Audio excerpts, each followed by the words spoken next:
ang judge dito?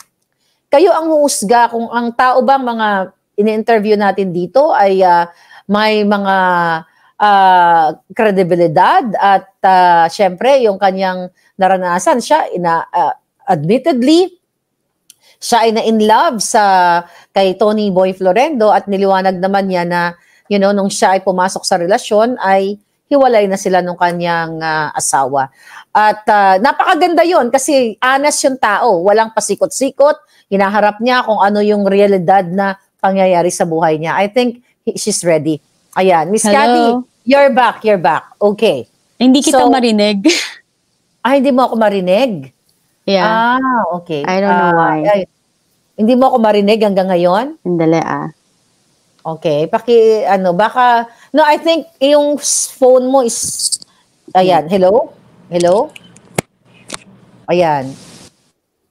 Hello, madam? Hello, ayan.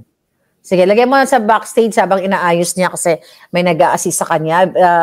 Bear with us mga palangga, paki-share lang muna. Okay, paki-share. So, hanggang sa ma-stabilize yung kanyang yung kanyang audio. Kasi first time niya sa StreamYard.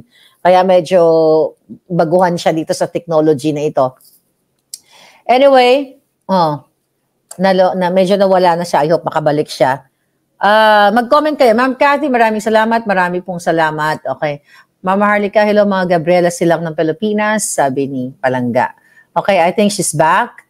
Tignan natin. Okay. Alright. Sa Davao. Okay, yan na siya. Miss Cathy, you're back.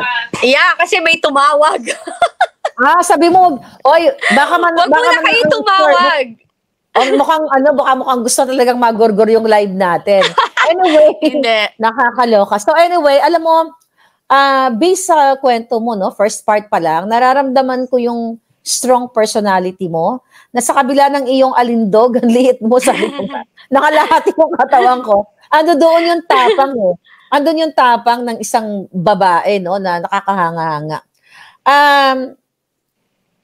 Balik ako doon sa sa 5 beses mo ba nakasama si BBM o si Marcos Jr. at si Lisa.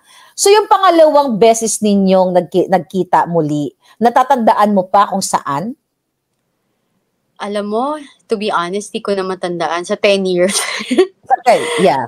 Yeah, pero natandaan mo. Sa bahay lang usually. Ito ba, kasi mga nakakarating sa akin, mga chika boom boom, ang pulburon session daw ay nangyayari yan sa Forbes Park, sa Dasmariñas, sa mga restaurants na open nilang ginagawa. So doon ba sa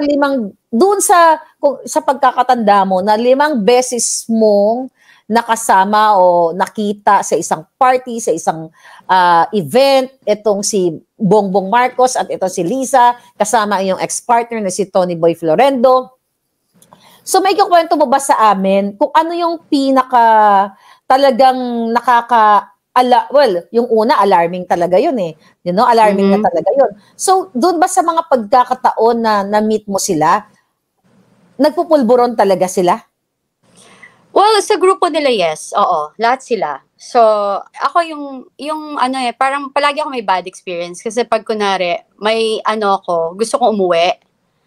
Pag gusto kong umuwi, bawal umuwi. Bawal umuwi? Ganun sila kasi, personality nila, especially si Tony Boy. Kapag kunwari, gusto mo nang umalis, pag bago kayo, you don't know alam mo yung way nila, how to do it. So I thought, okay, can I go home? Kasi parang pagod na ako. Kasi morning person ako.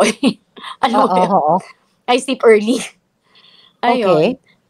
Tapos, yeah. Go ahead. Okay, go ahead. Sabay pa tayo. Oo nga. So, nung yung mga experience ko ganon, yung one time din, I feel parang madalas nababastos.